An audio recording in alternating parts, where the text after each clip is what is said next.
You're visiting your first potential property. Congrats! But before the party can get started, you need to look at the property in front of you. There are 7 crucial things that you need to look at before you buy a property. You'll learn all about it in this video. Stay tuned, we're the Investor Couple.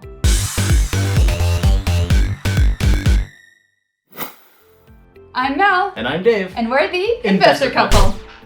On this channel, we teach regular people like you the secrets to time freedom, location freedom, and financial freedom through real estate investing. New tips every week, so make sure to subscribe and hit the bell so you get notified.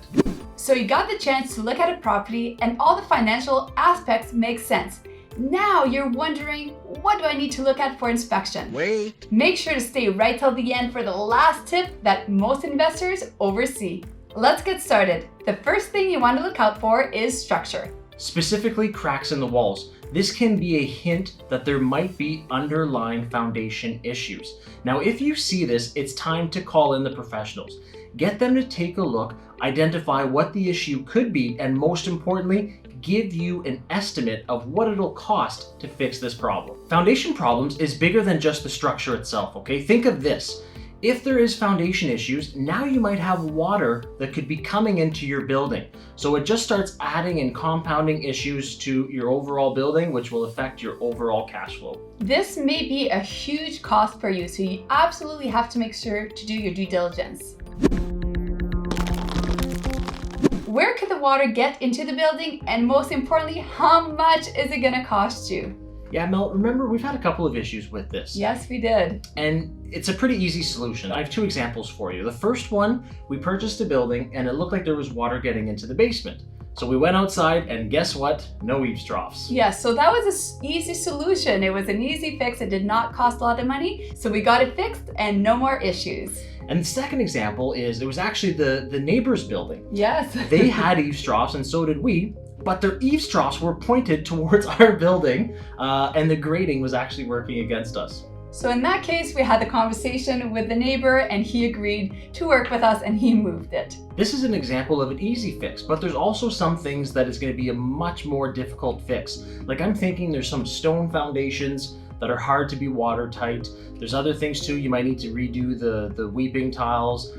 Those are not easy fixes and they cost a lot of money. Now the issue with water is not just the water itself, what comes after. And what comes after is mold. This becomes a very serious health risk for your tenants and you want to remediate this as soon as possible. Take mold very seriously. Yes, don't wait until your tenants are complaining about it. It can be a health issue, so make sure to action it quickly.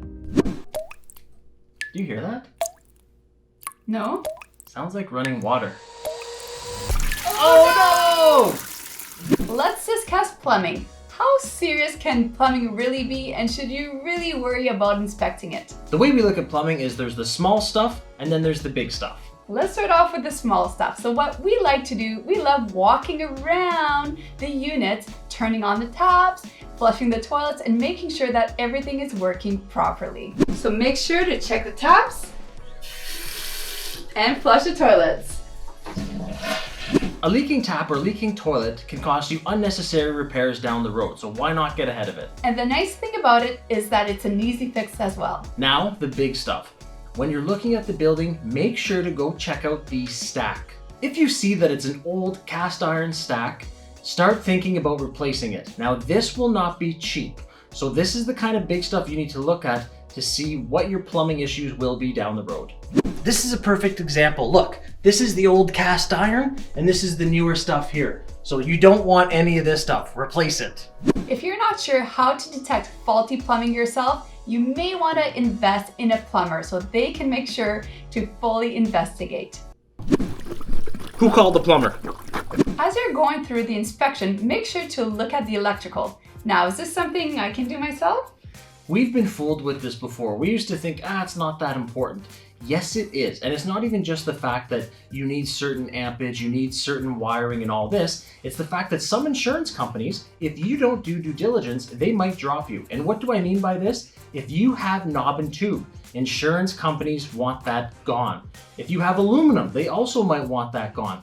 So having the electrician properly inspect the entire system ahead of time is so important because rewiring an entire building from knob and tube up to today's standards is not cheap. And again, I've been there, done that, and Mel and I had to pay for it. Yes, as an investor, this is non-negotiable. You have to protect yourself as an investor and also protect your tenant. Non-negotiable, contact a professional. What do you think will be your biggest cost? We want to hear about it. Comment below. Comment. Now let's look at the HVAC system: heating, venting, and air conditioning. The three most common types of heat. The first one is boiler, using hot water, okay? The second one is moving air, so the forced air furnace. And the third one is electric baseboards, creating heat through electricity. Now all three of these have their pros and cons, but the most important thing to look at with the heating systems is, what is the lifespan? Are you buying it at the beginning of its lifespan, the middle, or the tail end? If you're at the tail end and you know you're going to need to be replacing it soon, you're going to need to budget for it. Yes, so is that part of your budget? You got to ask yourself, and you have to be prepared to pay for it if that's the case. Venting. What I like to look at with this is, when was the last time it was cleaned out, okay? Think of those dust bunnies, right? You don't want any of those. Make sure that it has been cleaned out recently, or if you're intending on purchasing it, get it scheduled to have it cleaned out so you're not pushing around dirty air. There's typically two types of air conditioning. The first one is a unit that is outside your home and hooked up to your forced air furnace. Now this, get it inspected. Again, if it's at the tail end, it could cost a lot of money. And if the unit is too small to service the space, then you're not doing yourself a favor either. The second type is individual units per room, and these are pretty self-explanatory. When they go out, they go out. You have to buy another one. These are big ticket items, so they should definitely be a priority when you're doing your inspection. Are you ready to pay for that kind of cost? We don't want you to forget anything, so we're giving you a free checklist. All you need to do is give us a thumbs up, go to the description, and click the link. Whether you want to call it a roof or a roof, it's important. There are three aspects to look at when you're looking at the roof. What year was it installed? What is the condition of it? And how much longer can I get out of this roof? Now, I don't suggest that you just look at it from far away. You want to make sure to really look at it. What Dave and I like to do, we love using our drone to really have a great look at it, see if there's any issues, so we know exactly what to expect when buying the property. So here's a list of what you want to look at. Look at cracked caulk or rust spots on flashing, shingles that are buckling, curling, or blistering, missing or broken shingles, cracked and worn rubber boots around vent pipes, masses of moss, and missing or damaged chimney cap. As you can see by the checklist, there's lots of things to consider. Now for the check that investors often forget to do: area check.